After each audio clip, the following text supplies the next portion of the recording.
오늘 우리에게 주시는 하나님의 말씀은 말라기 2장 17절에서 3장 6절까지 말씀입니다. 17절 너희가 말로 여호와를 괴롭게 하고도 이르기를 우리가 어떻게 여호와를 괴롭혀 들었나이까 하는도다. 이는 너희가 말하기를 모든 악을 행하는 자는 여호와의 눈에 좋게 보이며 그에게 기쁨이 된다 하며 또 말하기를 정의의 하나님이 어디 계시냐 함이니라. 아멘. 어제 본문에서 하나님께서 이스라엘 백성들이 이방 여인을 아내로 맞이한 것에 대해서 책망했습니다.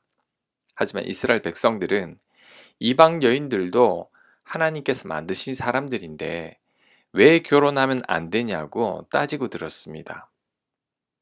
오늘은 어제보다 더한 반박이 이어지고 있습니다. 이스라엘 백성들은 이방 여인과 결혼한 것이 왜 하나님을 괴롭힌 것이 되냐고 반문합니다. 오히려 하나님께서 악한 자들을 좋게 봐주시고 있다고 하나님을 원망했습니다. 하나님은 정의롭지 않다고도 말했습니다.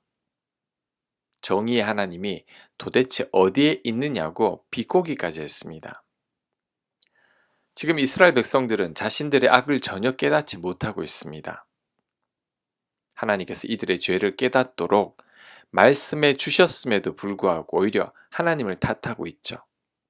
하나님께서 세상을 불공평하게 잘못 통치하고 있다고 원망하고 있습니다.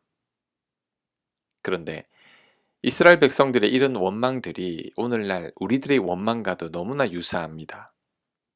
우리들도 이스라엘 백성들처럼 하나님께서 악인들을 왜 빨리 심판하지 않으시냐고 원망합니다. 악인들의 형통을 하나님께서 왜 가만히 보고만 계시냐고 불평합니다. 이 세상은 불공평하고 이 땅에는 정의를 찾아볼 수 없다고 한탄합니다.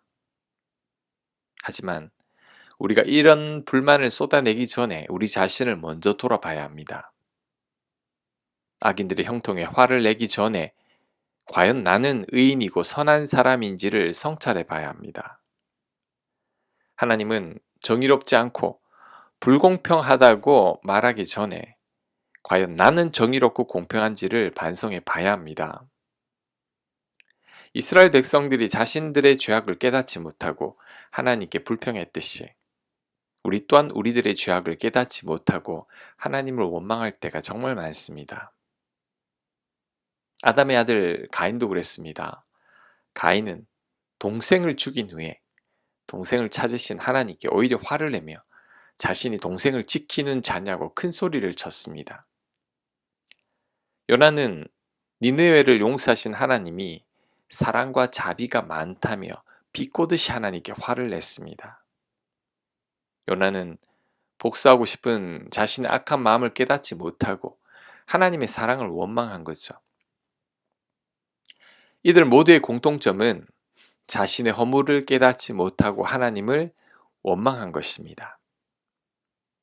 자신들의 눈에 들보는 깨닫지 못하고 있죠. 자신의 죄는 깨닫지 못하고 가늠한 여인에게 돌을 던지려는 것과 같은 것입니다. 지금 하나님께 대한 원망과 불평이 있습니까? 하나님께서 불의하시고 불공평한 분처럼 느껴집니까? 그렇다면 먼저 내가 과연 그런 불만을 품을 만한 자격이 있는지를 생각해 봐야 합니다. 하나님보다 내가 더 의롭지 못하고 더 공평하지도 않고 더 정의롭지도 않습니다. 더불어 내가 피조물임을 명심해야 합니다. 피조물이 창조주의 다스림에 대해 이런저런 불만을 품을 만한 존재가 아님을 기억해야 합니다. 우리의 짧은 생각이 전능하신 하나님의 깊으신 섭리와 계획을 절대 이해할 수 없습니다. 하늘이 땅보다 높듯이 하나님의 생각은 우리 생각보다 훨씬 더 높습니다. 이사야 55장 9절입니다. 하늘이 땅보다 높음같이 내 길은 너희의 길보다 높으며 내 생각은 너희의 생각보다 높음이니라. 아멘. 우리는 단지 내 뜻대로 되지 않는 현실이나 내 눈에 공평하게 보이지 않는 사건들로 인해 함부로 하나님을 탓하거나 이해할 수 없다고 말해서는 안 됩니다. 하나님은 우리보다 항상 옳습니다. 하나님은 우리보다 항상 의롭습니다. 우리는 우리의 허물과 한계를 먼저 깨달아야 합니다. 3장 1절입니다. 만군의 여호와가 이르노라. 보라, 내가 내 사자를 보내리니 그가 내 앞에서 길을 준비할 것이요. 또 너희가 구하는 바 주가 갑자기 그의 성전에 임하시리니 곧 너희가 사모하는 바 언약의 사자가 임하실 것이라. 그가 임하시는 날을 누가 능히 당하며 그가 나타나는 때에 누가 능히 서리요. 그는 금을 연단하는 자의 불과 표백하는 자의 잿물과 같을 것이라.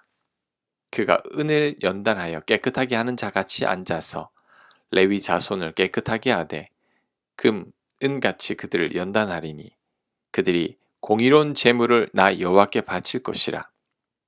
그때에 유다와 예루살렘의 봉헌물이 옛날과 고대와 같이 나 여호와께 기쁨이 되려니와. 아멘. 불평하고 원망하는 이스라엘 백성들에게 하나님께서 하나님의 사자를 보내시겠다고 말씀합니다.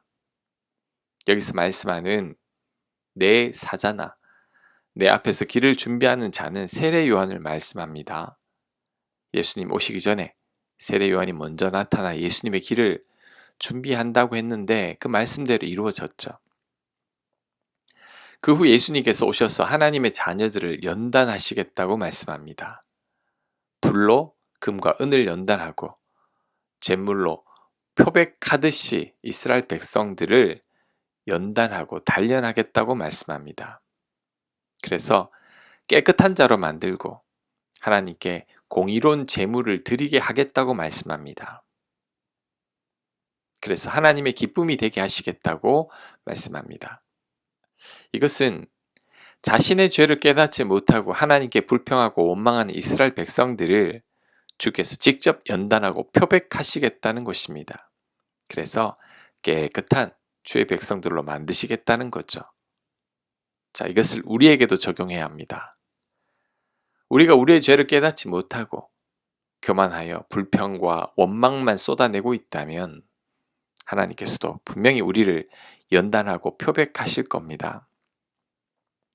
이것이 징계로 볼 수도 있겠지만 연단하고 표백한 후에 깨끗하게 만드신다고 하신 하나님의 말씀을 생각하면 사랑의 매라고 할 수 있죠. 우리를 더 나은 하나님의 백성으로 만들기 위해 연단하는 겁니다. 잠언 3장 12절 말씀하죠. 여호와께서 그 사랑하시는 자를 징계하시기를 마치 아비가 그 기뻐하는 아들을 징계함 같이 하시느니라. 아멘. 이런 징계와 연단이 바로 하나님의 사랑입니다. 하나님께서 기뻐하시는 백성들로 만들기 위함이죠. 지금 혹 이런 징계나 연단을 경험하고 있습니까? 그래서 지금 너무 힘이 듭니까? 하지만 지금은 힘들겠지만 그 힘든 단련이 끝이 나면 깨끗하고 순전한 하나님의 사람이 되어 있을 겁니다. 그러니 조금만 더 인내하시기 바랍니다. 5절 내가 심판하러 너희에게 임할 것이라. 점치는 자에게와 간음하는 자에게와 거짓 맹세하는 자에게와 품꾼의 싹에 대하여 억울하게 하며 과부와 고아를 압제하며 나그네를 억울하게 하며 나를 경외하지 아니하는 자들에게 속히 증언하리라. 만군의 여호와가 말하였느니라. 나 여호와는 변하지 아니하나니 그러므로 야곱의 자손들아 너희가 소멸되지 아니하느니라. 아멘. 하나님께서 다 심판하시겠다고 말씀합니다. 점치는 자, 간음하는 자, 거짓 맹세하는 자, 억울하게 하는 자, 압제하는 자, 하나님을 경외하지 아니하는 자들을 하나님께서 심판하시겠다고 말씀합니다. 자, 그 후에 6절 말씀이 눈에 들어옵니다. 6절에 보면 여호와는 변하지 않으신다고 합니다. 그래서 야곱의 자손들이 소멸되지 않는다고 말씀합니다. 자, 이 말의 뜻은 이스라엘 백성들을 향한 하나님의 사랑은 변함이 없다는 거죠. 이스라엘 백성들을 징계하고 책망하시지만 그럼에도 여전히 사랑하고 계시다는 거죠. 그래서 이스라엘 백성들은 영원히 소멸되지 않습니다. 우리도 마찬가지입니다. 우리를 향한 하나님의 사랑은 변함이 없습니다. 이 사랑은 우리를 위해 죽기까지 한 사랑이죠. 이 사랑 때문에 우리는 결코 망하지 않습니다. 로마서 말씀이 생각납니다. 누가 우리를 그리스도의 사랑에서 끊으리요? 환난이나 공고나 박해나 기근이나 적신이나 위험이나 칼이라. 내가 확신하노니 사망이나 생명이나 천사들이나 권세자들이나 현재일이나 장래일이나 능력이나 높음이나 깊음이나 다른 어떤 피조물이라도 우리를 우리 주 그리스도 예수 안에 있는 하나님의 사랑에서 끊을 수 없으리라. 아멘. 우리가 이렇게 놀라운 사랑을 받고 있습니다. 그러니 환난이나 고난이 닥쳐온다고 할지라도 절대 낙심할 필요가 없습니다. 이스라엘 백성들처럼 하나님을 원망했어도 안 됩니다. 우리는 하나님을 끝까지 신뢰해야 합니다. 우리 하나님은 변함이 없으시죠. 그 하나님의 사랑을 의심하지 말아야 합니다. 그럴 때 우리를 끝까지 책임지시고 돌보시는 하나님을 경험하게 될 줄로 믿습니다. 아멘. 하나님, 우리를 향한 변함없는 하나님의 사랑을 의심하지 않는 저희들 되게 하옵소서. 그 사랑 붙들고 그 사랑 신뢰하며 살아가는 저희들 되도록 역사하여 주시옵소서. 하나님, 때로는 우리의 믿음이 연약하여 하나님의 놀라운 계획을 알지 못해 하나님 원망할 때도 있지만 하나님 그때일수록 우리의 허물과 죄를 더욱더 돌아볼 수 있는 저희들 되도록 역사하여 주시옵소서. 이 모든 말씀 예수님 이름으로 기도합니다. 아멘.